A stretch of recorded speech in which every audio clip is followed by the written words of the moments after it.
बिस्मिल्लाहिर्रहमानिर्रहीम। अस्सलाम वालेकुम। कैसे हैं तमाम दोस्त? उम्मीद करता हूँ बिल्कुल खैरियत से होंगे।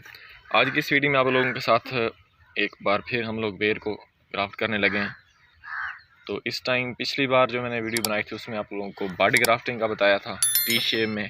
इस बार हम लोग जो ग्राफ्ट करने लगे हैं उसमें आपको स्टिक ग्राफ्टिंग का बताने लगा हूँ। इस वीडियो में हम लोग स्टिक ग्राफ्टिंग आपको बताऊंगा कि हमने हमारे पास ये जो छोटी सी टहनी है इसको हमने इसके साथ ग्राफ्ट किस तरह करना है। स्टिक ग्राफ्टिंग का एक फ़ायदा ये होता है कि इसकी ग्रोथ बनिस्बत जो हमारी दूसरी होती है बड ग्राफ्टिंग होती है उसकी निस्बत इस स्टिक की ग्राफ्टिंग की ग्रोथ बहुत जल्दी तेज़ी के साथ होती है और जल्दी होती है। मीन के ये वाला जो हमारी शाख है इसकी ग्रोथ बहुत तेज़ी के साथ होगी और जल्दी होगी।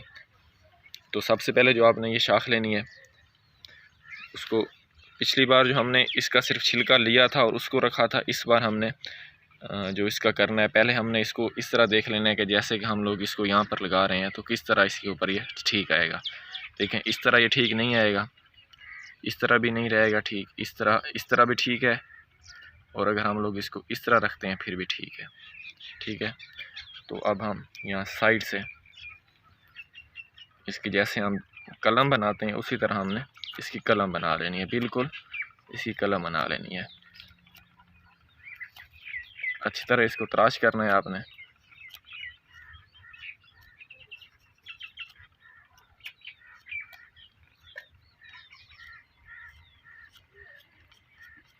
ये देखें बिल्कुल कलम बन गई है।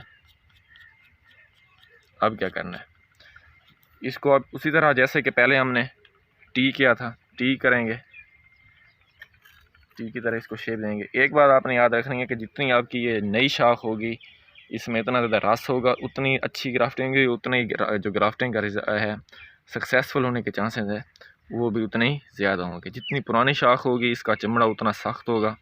इस देखें यहाँ से ये पानी नहीं कर रहा है क्योंकि ये समझ लेंगे ग्राफ्टिंग के लिए बिल्कुल ये रेडी है।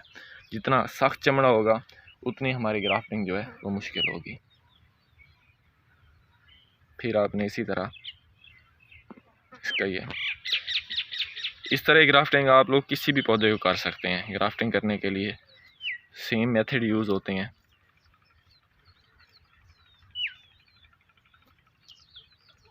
ये आपने कर लिया, इसकी टी शेप बना ली है। उसके बाद इस कलम को, ये जो हमने कलम बनाई थी इसको हमने इसके अंदर अच्छी तरह लगा देना है। ये आप लोग देख सकते हैं कि अब मैं इसको जितना ये नीचे लेकर जाना चाहूँगी चली जाएगी, क्योंकि जो ये जो हमारी शाख है ये देखें ये हमारी कलम लग चुकी है। उसके बाद क्या करना है, फिर हम लोग इसी जगह आकर मिस्टेक कर लेते हैं। इस जगह पर जितना काम हमारा इसका होता है हमने ग्राफ्ट लगा लिया है, उसके बाद उतना ही काम हमारे शॉपर का होता है। शॉपर आपने अच्छा लेना है जो ग्राफ्टिंग के लिए इस्तेमाल होता है। कुछ दोस्त जो करते हैं उसको सिर्फ यहाँ तक कर देते हैं, यहाँ तक आप नहीं करना। अगर यहाँ तक आप लोग करेंगे तो डायरेक्ट हवा ऐसे लगेगी, हमारी शाख ऊपर से सूखना स्टार्ट हो जाएगी, जिसके बाद हमारा ये जो ग्राफ्टिंग है ये अच्छी तरह सक्सेसफुल नहीं होगा। आपने अच्छी तरह इसको टाइट करना है। अगर आपकी टहनी यहाँ पर अच्छी तरह नहीं फिट आ रही तो फिर आप इसको किसी धागे की मदद से बांध भी सकते हैं। बांध दें धागे की मदद से, उसके ऊपर आपने शॉपर को अच्छी तरह लिपेट देना है। तो आपने जितना इसको टाइट और अच्छा बांधेंगे उतना ही आपका फ़ायदा है।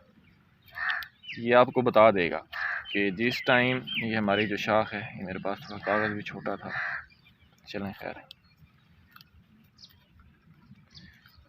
जिस टाइम हमारी ये शाख, ये मेरे पास अभी शॉपर थोड़ा छोटा आ गया है, इसको बांध देना है आपने। जिस टाइम आपकी ये शाख मुकम्मल हो जाए आपने इसको यहाँ पर इस तरह बांध देना है। आपको पता चल जाएगा, यहाँ से आपकी नई शाखें निकलना शुरू हो जाएंगी, यहाँ से निकलना शुरू हो जाएंगी। एक हमारे पास बर्ड यहाँ थी, मीन कि हमारे पास इसकी हमने 3 बर्ड्स रखी हैं। अगर इसमें से एक ख़राब ही हो जाती है तो हमारी जो दूसरी 2 बर्ड्स हैं वहाँ से इसकी नई शूट्स निकलना शुरू हो जाएंगी। अपने कम से कम 15 से 20 दिनों बाद आपको इसका जो रिज़ल्ट है वो मुकम्मल नज़र आना शुरू हो जाएगा।